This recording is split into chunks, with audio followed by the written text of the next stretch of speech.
This is our pyrolysis system. It'll convert various feedstock, in this case perhaps tires or plastics, into synthetic gas, which can be used to power the genset that we looked at earlier, or you can make fuel from it. If we make fuel, we can do about 2,200 gallons a day from 25 tons of tires per day, or we can make electric power from it as well. And the residue is carbon black, or? Yeah, the residue that comes out of tires is really pure carbon, and it can be either carbon black, or we can actually turn it into activated carbon, which has very high value and many, many uses. Okay. Let's take a look around the unit. So this is the pyrolysis machine right here. So this will take all the materials from the top and it'll go inside. And this is like a big oven, and there's a couple of large tubes that allow the material to decompose without any oxygen, but it's heated like a big oven inside here. And then the gases come out like natural gas, and those are piped over to the generator. Or if we make fuel, they'll go into a gas to fuel device. Before that happens, those gases get cleaned up with this second system over here, and this is to remove all the contaminants like particulate or sulfur or chlorine. All of those materials come out, and then you have a really clean gas going into the generator or into the module that makes fuel. And the thing that's really nice about it, we've looked at a lot of different technologies. The footprint is very efficient, it's very small.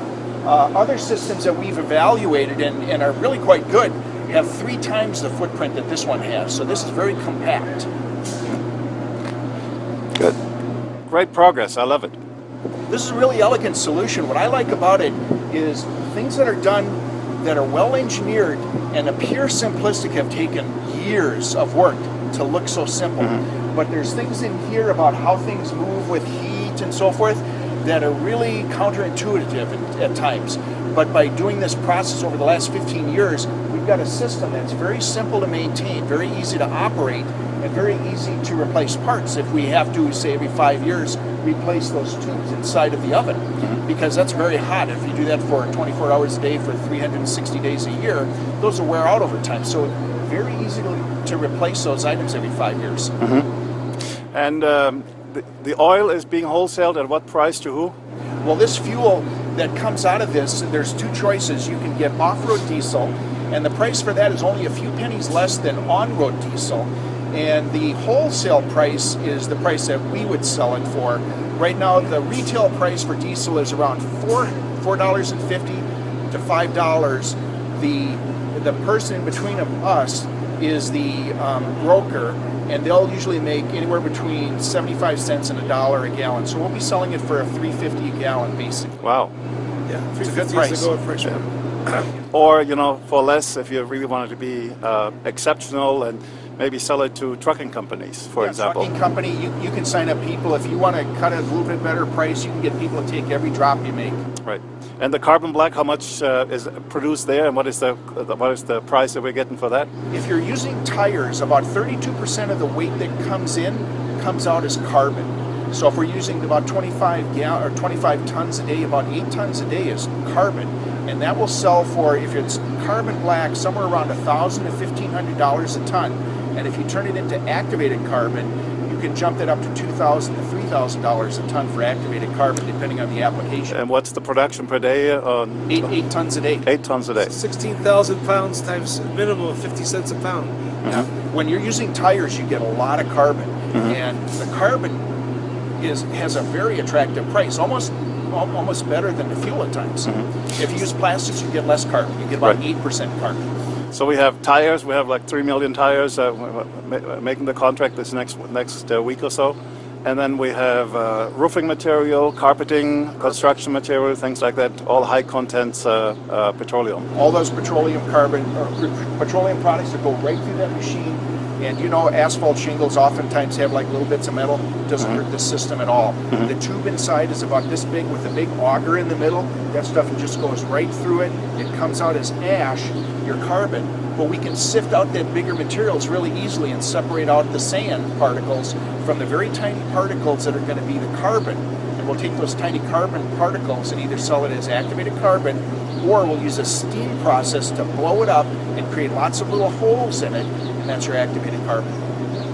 Interesting. Very good. Very good. So that's quite a moneymaker. So what we want to do is, after we have the first 25-ton unit installed and operational, we want to upgrade to 100 tons as quickly as possible. Yeah, these are very modular. 25 ton per day systems. You can mount them side by side by side, and your footprint in a plant like that's very small. We can leverage the production to get more money in to make sure that we get up to 100 tons as quickly as possible, and that at 100 tons you're producing about 10, 11, 12,000 gallons of fuel, something like that. 2,200 times 4. Yeah, just about right. Plus plus all the carbon. Yeah, and so if you're that's doing tires, a lot of carbon. 5 times that's 30 tons of carbon. Right. At 2,000. That's very nice. That's Very a nice attractive. production per day. Yeah. Yep. Good. Good. This is great progress. I'm so glad. Took a little while to get going, but Yes. we finally got it done. So that's good. So this is a smaller unit that runs at about 2 tons a day, and it's producing gas right now. We're going to see that in a second. On heavier materials like plastics, it may do up to 6 tons a day because plastics are more dense than real light material. So if it were like municipal solid waste and you weren't compressing it, it'd only do maybe 2, maybe 3 tons a day. But if you do heavier compact stuff like coal or plastics or things like tires maybe, you might get up to 5 or 6 tons a day in a small system. This unit is being loaded manually, but our unit is going to have a conveyor and it's going to be loaded automatically, correct? That's correct. Yeah. And what they're doing for this demonstration, they're just showing that it makes synthetic gas. So we don't have it hooked up to a generator. We're taking the feedstock material, we're turning it into the gas, and it's going through this cleanup system over here with the tank, and it's getting stored in this tank right here, that synthetic gas. And it's like natural gas. And all we're doing is we're taking it in this pipe over here, and we're putting it into this burner just to get rid of it. So we're burning it, and then it's got an igniter on it, so when it starts feeding the gas, it just burns it off.